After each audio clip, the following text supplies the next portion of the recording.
The arrival of the Vorthak Empire. The sensors at Neptune's monitoring station detected them first. A fleet so massive it bent gravity itself, creating ripples that reached Earth's most sensitive instruments 3 hours before visual confirmation arrived. The Vorthak Empire had come to the solar system, and they brought with them the weight of 10,000 conquered worlds. Commander Sarah Chen stood in the United Earth Defense Command, deep beneath the Swiss Alps, watching as data streams painted a picture of inevitable doom.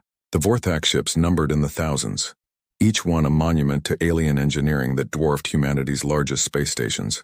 Their smallest destroyer measured 5 kilometers long. Their capital ships were the size of small moons. The first message came 12 hours after detection. It broadcast on every frequency and every human language simultaneously. The voice that spoke belonged to no biological creature. It was synthetic, cold, and carried the authority of absolute power. Species designation: human. Planet designation: Earth. The Vorthak Empire has evaluated your civilization. You possess minimal spacefaring capability. Your weapons are primitive. Your defenses are negligible.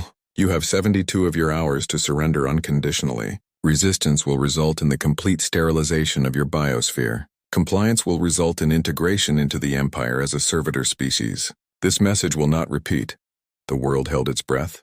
News networks scrambled to process what they had heard. Religious leaders called for prayer. Politicians demanded action. But in the depths of Earth's military complexes and bunkers that didn't exist on any map, something else was happening. Humanity was not praying. Humanity was preparing. General Marcus Thompson, a man whose entire career had been spent preparing for this exact moment, turned to his staff with a grim smile. Ladies and gentlemen, activate Protocol 7. It's time the galaxy learned why humans are still here after 4 billion years of evolution on a death world. Across the planet, things began to move. In the Sahara Desert, sand shifted as massive doors opened for the first time in 20 years. Beneath the Pacific Ocean, submarines that had been reported as decommissioned decades ago powered up fusion reactors that officially didn't exist. On the dark side of the moon, in craters that surveys claimed were empty, lights began to flicker on. The Vorthak fleet, confident in their superiority, continued their approach at a leisurely pace. They had done this 10,000 times before. The pattern never changed.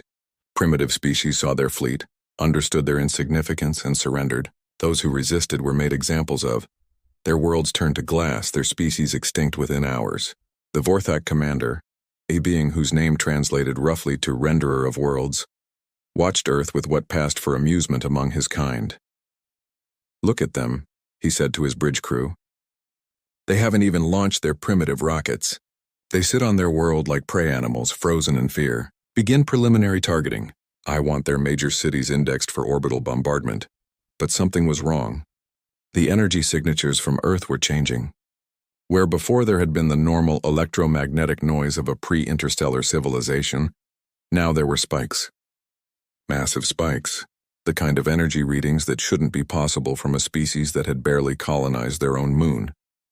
Lieutenant Kavar, the fleet's science officer, checked his instruments 3 times before speaking. "Commander, we're detecting quantum fluctuations from Earth's surface. Multiple locations. These readings, they're consistent with dimensional manipulation technology." The renderer of worlds turned slowly, his 4 eyes narrowing. "Impossible. They don't have the scientific foundation for such technology. It took the Empire 3,000 years to develop dimensional shields." But the readings continued to climb. On Earth, Project Sentinel was awakening. For 50 years, humanity had poured resources into black projects that the public never knew existed. Every nation, every government had contributed, because humans might war among themselves, but when faced with a threat from outside, they had one response: unite and survive. Dr. Yuki Tanaka stood in the control room of the Japanese defense grid, watching as her life's work came online. Satellites that had masqueraded as weather monitors revealed their true purpose: unfolding solar panels that were actually directed energy weapons. The asteroid belt, which surveys said contained only mining equipment, began to emit signals as hundreds of automated defense platforms activated. "Grid is online," she announced to the global defense network. "We have full coverage from Mars to Earth orbit. Weapons hot. In orbit around Europa, Captain James Mitchell commanded humanity's first true warship, the UES Defiance. To the rest of the galaxy, humanity had no military space vessels. The Defiance and her 12 sister ships had been built in secret, assembled in the shadows of Jupiter's moons, hidden by the planet's massive electromagnetic field. Each ship was a testament to human ingenuity, combining reverse-engineered alien technology from crashed UFOs with humanity's own innovations. "All stations report ready," his tactical officer announced. "The Vorthak fleet is entering optimal range." Mitchell nodded. "Send the signal. Let's show these bastards what happens when you threaten our home."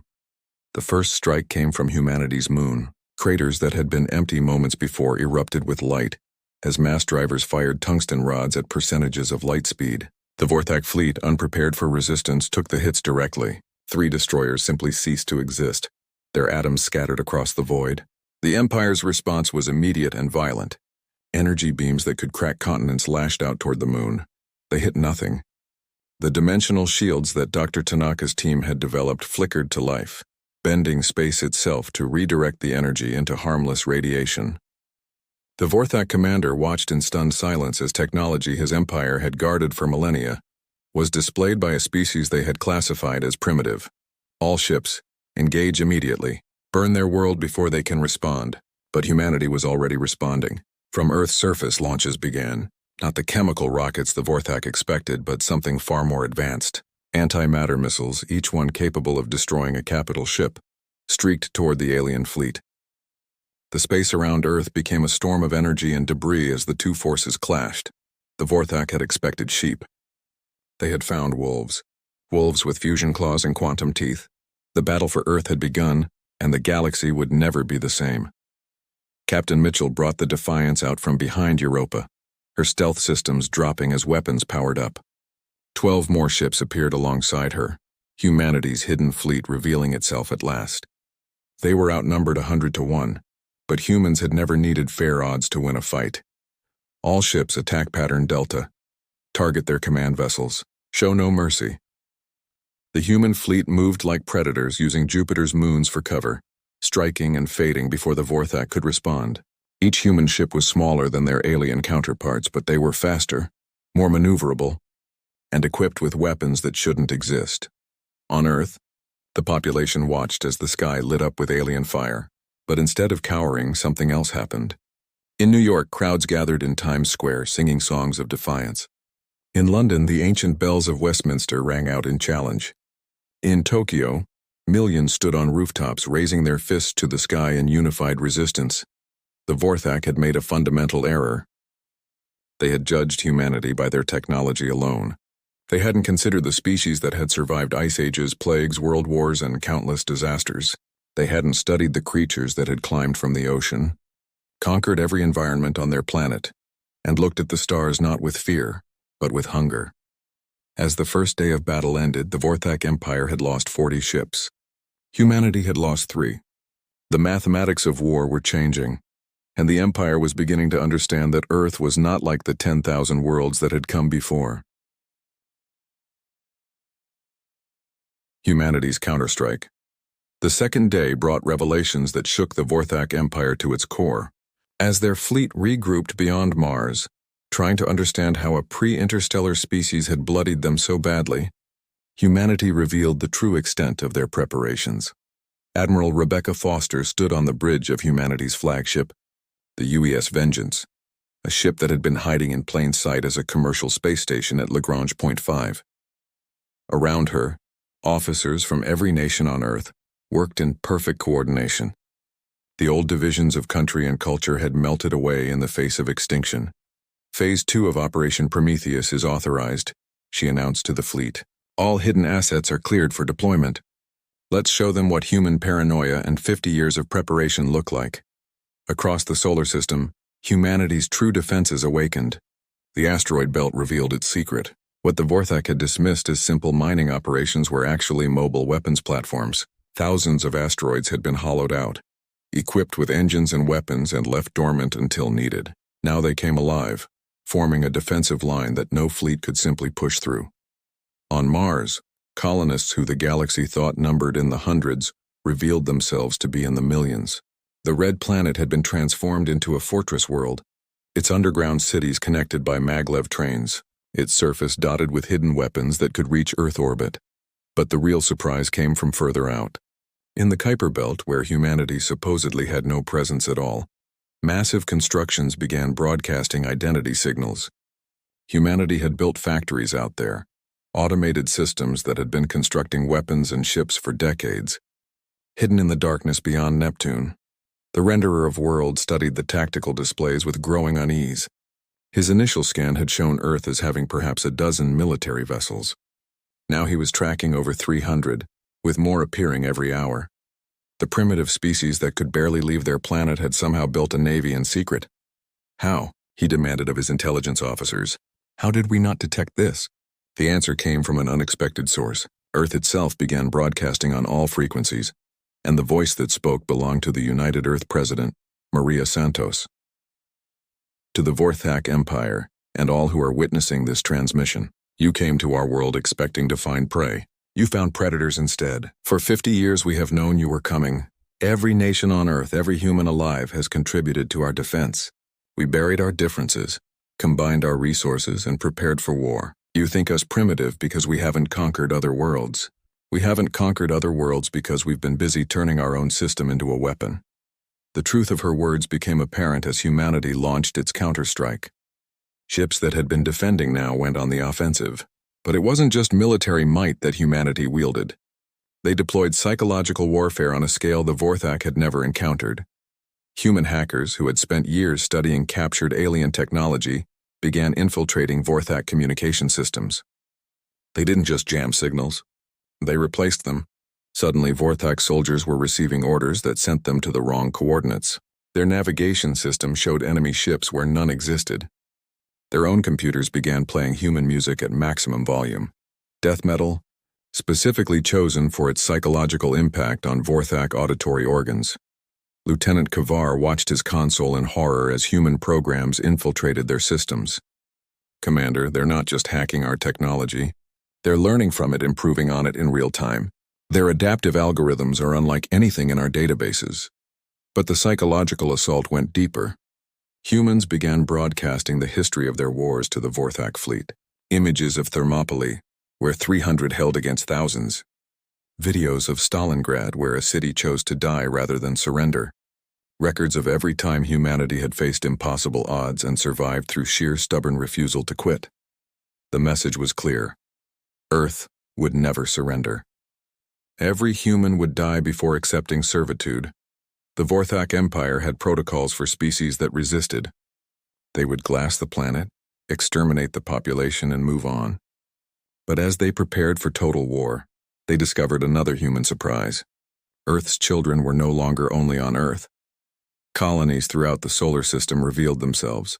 Not the few hundred colonists the Empire had detected, but millions. Humans on Europa, Ganymede, Titan, even in the clouds of Venus. Each colony was armed, fortified, and ready to fight. To destroy humanity, the Vorthak would have to cleanse the entire solar system. More disturbing were the signals coming from outside the system. Humanity had sent generation ships to other stars, ships the Vorthak had never detected. Even if Earth fell, humanity would survive. And they would remember. Captain Mitchell, now commanding a squadron of 17 ships after battlefield promotions, led a strike directly at the Vorthak supply lines. Human ships appeared from hyperspace, technology they shouldn't have for another century according to Vorthak projections, destroyed supply vessels, and vanished before retaliation could arrive. They're not fighting like primitives, one Vorthak officer observed with something approaching respect. They're fighting like veterans. The observation was more accurate than he knew. Humanity had been fighting itself for millennia, perfecting the art of war against the most dangerous opponent they knew, other humans. Now united against an external threat, all that experience was focused outward. The Battle of the Kuiper Belt became the turning point. The Vorthak Empire, frustrated by constant harassment and guerrilla tactics, committed their main fleet to destroying humanity's outer system facilities. They found themselves flying into the most elaborate trap in human history. Admiral Foster had spent 3 years planning this moment. As the Vorthak fleet entered the Kuiper Belt, they triggered automated systems that had been waiting dormant. Suddenly, space itself seemed to turn against them. Micro-singularities created by humanity's particle accelerators and launched into predetermined positions, activated in sequence. They didn't destroy ships directly. They bent space, sending Vorthak vessels careening into each other or out of the solar system entirely. The human fleet struck while the Vorthak were disoriented. Ships appeared from behind every major Kuiper Belt object, weapons firing in coordinated volleys that overwhelmed shields through sheer concentration of firepower. The UES Vengeance herself took on the Vorthak flagship, her experimental quantum torpedoes phasing through shields to detonate inside the enemy vessel.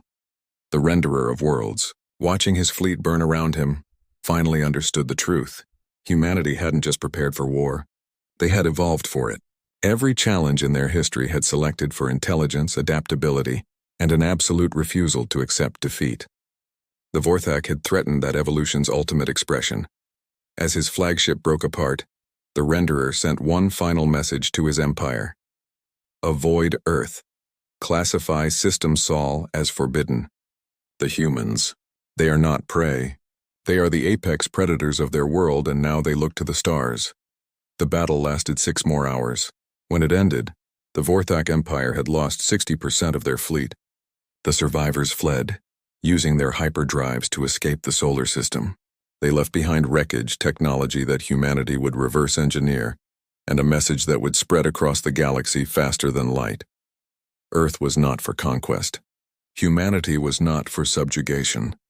In the aftermath, as humanity counted their dead and repaired their damage, President Santos addressed not just Earth, but the galaxy itself. We are humanity. We come from a world that tried to kill us every day for millions of years. We survived ice ages, predators, diseases, and ourselves. We do not seek war, but we have mastered it. We do not seek conquest, but we will not accept subjugation. To those who come in peace, we offer our hand in friendship. To those who come in war, we offer only one promise. You will learn why we are still here. Earth stands. Earth endures. And Earth remembers. The galaxy listened. The galaxy understood. And for the first time in 10,000 years, the Vorthak Empire knew fear. Humanity had sent a message written in fire and death across the stars. Earth was not a target. Earth was a warning.